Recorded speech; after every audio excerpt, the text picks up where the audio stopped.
Bonjour mesdames et messieurs, nous allons donc procéder à la correction de la première évaluation portant sur la formation au logiciel Excel. Avant de rentrer dans le vif du travail, il faut d'abord ouvrir le document comportant l'exercice et les consignes. Par un double clic à gauche, on a accès à l'ouverture de notre document.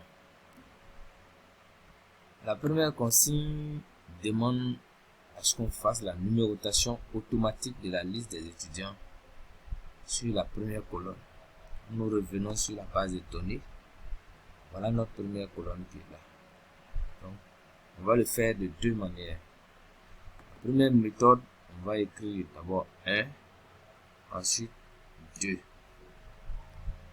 Après cela, on va sélectionner ces deux premiers numéros. On place la souris à l'angle droit inférieur.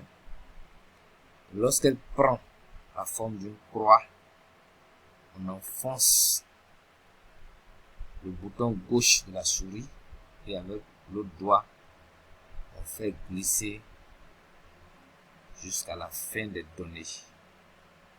Vous le constatez, on descend et on est à la fin des données. On relâche le bouton gauche de la souris et voilà ce que ça nous donne. Et voilà, donc nous avons fini la numérotation. Ça, c'est la première formule. On va supprimer cette numérotation et procéder à la deuxième formule qui est la plus rapide. En fait, nous n'avons que 402 étudiants. Et donc, avec les 402, il est plus facile de faire glisser la souris du haut jusqu'en bas. Et si nous avons affaire à une liste qui comporte plusieurs personnes, par exemple une liste de 1000 personnes, il va être très difficile de faire circuler la souris depuis le numéro 1 jusqu'à la 1000e personne. Alors, il y a donc une méthode facile, de sorte que même si nous avons jusqu'à 1 million de personnes, en un clic, on arrive à numéroter les millions. Alors voilà comment on va procéder. On écrit 1, ensuite on met 2, on sélectionne comme on l'a fait précédemment. Ensuite, nous envoyons notre souris toujours à l'extrémité inférieure gauche. Lorsque la souris prend la forme d'une croix, on fait un double clic à gauche et toute la numérotation est faite. Toutes les personnes qui sont concernées et en un seul clic. Nous allons passer à la deuxième question qui consiste à dessiner le quadrillage autour des données. Nous revenons vers nos données. Là aussi, nous allons le faire de deux manières. La première manière, il s'agira de sélectionner les données. Et comment les sélectionner? Vous commencez au début des données si vous enfoncez le bouton gauche de la souris et avec le doigt vous glissez sur la souris doucement jusqu'à la fin des données. Vous pouvez même déborder et revenir toujours en glissant le doigt et vous descendez jusqu'à la fin des données. Alors nous continuons de descendre, nous ne sommes pas encore à la fin des données. Hop, nous sommes à la fin des données. Dès que vous êtes à la fin des données, vous relâchez votre souris et vous passez ici. Vous voyez ce petit triangle avec un aperçu de grillage. Vous cliquez là. Alors, bordure inférieure, ça veut dire que si vous cliquez là, c'est le bas de chaque cellule qui sera encadré. Ici, bordure supérieure, c'est le haut de la cellule qui sera encadré. Bordure à gauche, c'est par la gauche que vous allez avoir le trait. Bordure à droite, c'est par la droite aucune bordure, ça veut dire que vous n'allez rien dessiner comme quadrillage. Toutes les bordures, ça veut dire que le quadrillage va être complet à gauche, à droite et au milieu. Faisons une simulation. Si je clique la bordure inférieure, vous verrez que nous descendons un peu. Nous allons voir que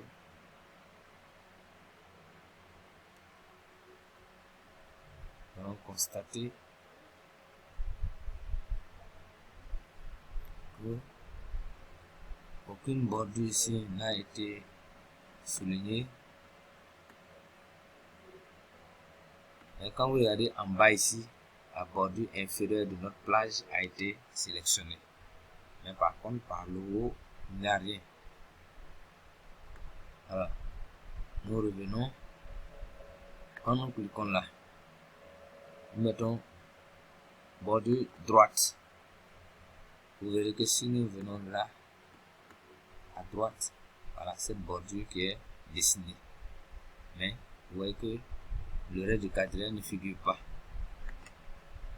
Nous descendons et nous venons à toutes les bordures. Voilà ce que ça donne. C'est-à-dire, pour chaque cellule, la droite est encadrée, la gauche est encadrée, le bas est encadré et le haut est encadré. Ça, c'est la première formule. Nous voulons revenir à l'ancienne formule ou à l'ancienne figure où il n'y avait pas de quadrillage. Vous revenez toujours ici, vous cliquez, vous savez que aucune bordure. Quand vous cliquez là, vous voyez, les bordures ont totalement disparu. Mais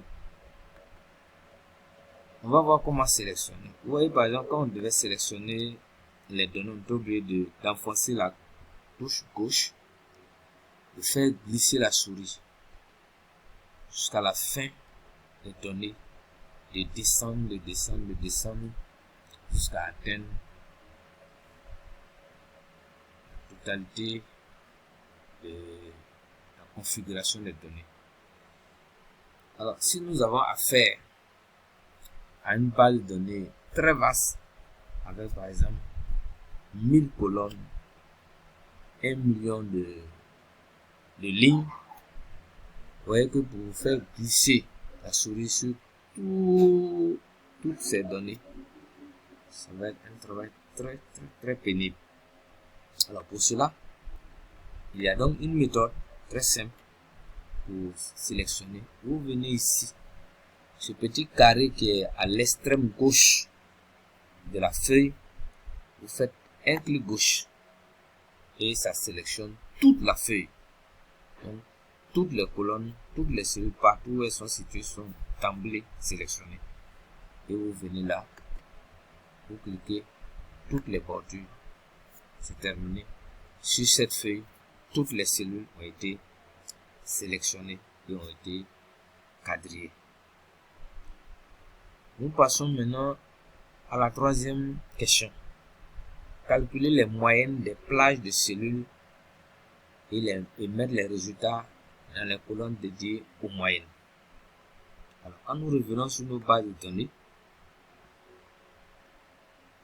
vous allez voir que la première moyenne à calculer est celle-là.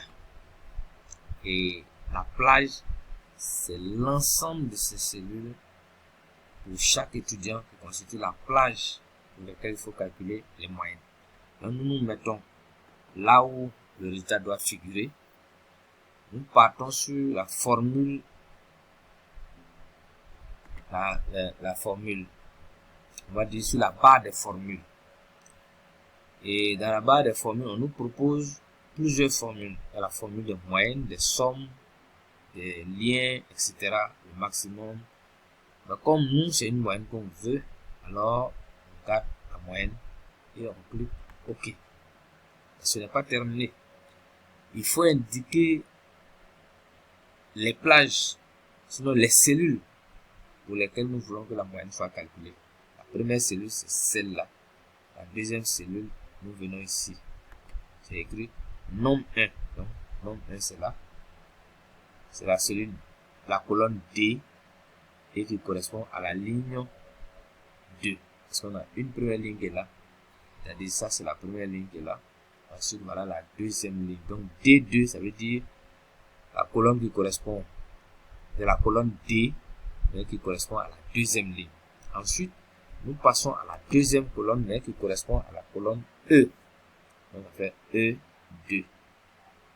Et troisième nombre, c'est le nombre qui est situé dans la colonne F, ligne 2. Et quatrième nombre, celui-là. Donc, si nous regardons bien, la moyenne qui sera calculée ici, elle est composée d'une plage de cellules, à savoir les cellules D2, E2, F2 et G2. L'avantage ici, c'est que si vous regardez bien l'ordre alphabétique et les numéros, vous n'allez pas vous tromper pour sélectionner une cellule deux fois, ou bien pour sauter une cellule. Quand on met OK, alors il nous donne la moyenne de ces 4 cellules. Et ça, ce n'est que pour le premier étudiant qui est Kofi Yao Champol. Nous voulons que la même chose se passe pour tous les 402 étudiants. Alors pour le faire, on va procéder à la même formule comme on l'avait fait au niveau de la numérotation. C'est-à-dire, on se place là. Si nous voulons, on va tirer comme ça, ça, ça, ça, jusqu'au bout. Et on s'arrête là. On relâche la souris gauche et ça passe. Mais, comme je l'avais déjà dit, si nous avons affaire à plusieurs étudiants, des milliers d'étudiants, pour faire glisser la souris du haut jusqu'au bas, cela va être très difficile. Donc, pour rendre les choses plus faciles, on va procéder à la deuxième formule qui consiste à faire simplement un double clic gauche à partir du premier résultat pour obtenir un résultat pour tout l'ensemble des étudiants. Et c'est à cela que nous allons procéder. Alors, pour le faire, nous allons reprendre la formule de calcul pour le premier étudiant. Donc, nous sommes ici où le résultat doit apparaître. Nous partons dans la barre de formule. Nous avons la moyenne. On clique OK. Première note. Deuxième note. Troisième note. Quatrième note. OK. Nous mettons là. Nous faisons double clic à gauche. Et la moyenne de tous les étudiants est aussitôt calculée. La même chose ici, nous partons dans la barre de formule. Nous nous assurons que c'est la moyenne qui a été sélectionnée. On clique OK. Première note I2. Deuxième note J2. Troisième note K2. Quatrième note L2. Cinquième note M2. Donc on clique OK. On vient ici, la croix, on clique et c'est passé. Nous venons ici, même chose pour la moyenne 3, barre de formule, moyenne, OK, première note, deuxième note, troisième note, OK, clic gauche, double clic gauche, et c'est OK. Là aussi, même chose, moyenne, OK, première note, deuxième note, troisième note, quatrième note. Comme vous pouvez le remarquer, lorsqu'on clique sur une note, ce n'est pas la note qui est affichée, mais c'est le numéro de la colonne et de la ligne. Ça veut dire quoi? Toutefois que vous avez fini de mettre cette formule, vous pourrez à tout moment changer la note qui est dans la cellule. Et directement, cela va se répercuter sur la moyenne. Donc l'ordinateur ici ne retient pas les notes qui sont là 17, 19, 16, mais il retient plutôt les numéros de cellules. Donc si par exemple j'ai fini de cliquer là, OK, il a 17 de moyenne. Si c'est 16, je le remplace par exemple par 14, vous allez voir que la moyenne devient 16,50. Quand je remets c'est 16 et que je mets OK à notre